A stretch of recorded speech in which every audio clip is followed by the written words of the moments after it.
ওমানের বেশ কয়েকটি এলাকায় বজ্রসহ ভারী বৃষ্টিপাত অব্যাহত রয়েছে। টানা এই বর্ষণের ফলে ওয়াদিতে আকস্মিক পাহাড়ি ঢল ও প্রবল স্রোতের সৃষ্টি হতে দেখা যায়। রাস্তাঘাট ডুবে গেছে বহু জায়গায়, কোথাও কোথাও শিশুদের পানিতে নেমে খেলতেও দেখা গেছে।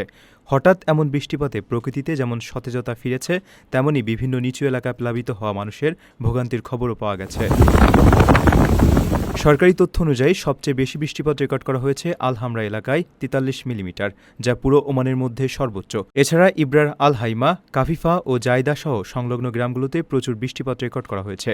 বৃষ্টির তোড়ে এসব এলাকায় শুকনো জলাধারগুলোতে পানিতে পূর্ণ হয়ে গেছে।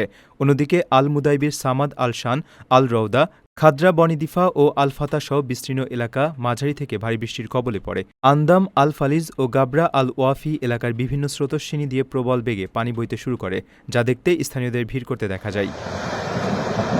একই সাথে বিদিয়ার, আল রাকা, আল ওয়াসিল এবং আল দাহিরের মতো গ্রামগুলোতেও ব্যাপক বৃষ্টিপাত হয়েছে।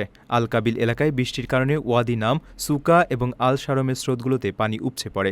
এছাড়া হালকা থেকে ভারী মাত্রার বৃষ্টির জেরে আল খাবার সহ একাধিক উপত্যকা পানিতে টইটম্বুর হয়ে গেছে। তাই যেকোনো অনাকাঙ্ক্ষিত দুর্ঘটনা এড়াতে প্রশাসন ওয়াদি পারাপারের ক্ষেত্রে সবাইকে বাড়তি সতর্কতা অবলম্বনের পরামর্শ দিয়েছে। ওমানের সেরা রেট দিচ্ছে বাংলাদেশি প্রতিষ্ঠান গালফ এক্সচেঞ্জ।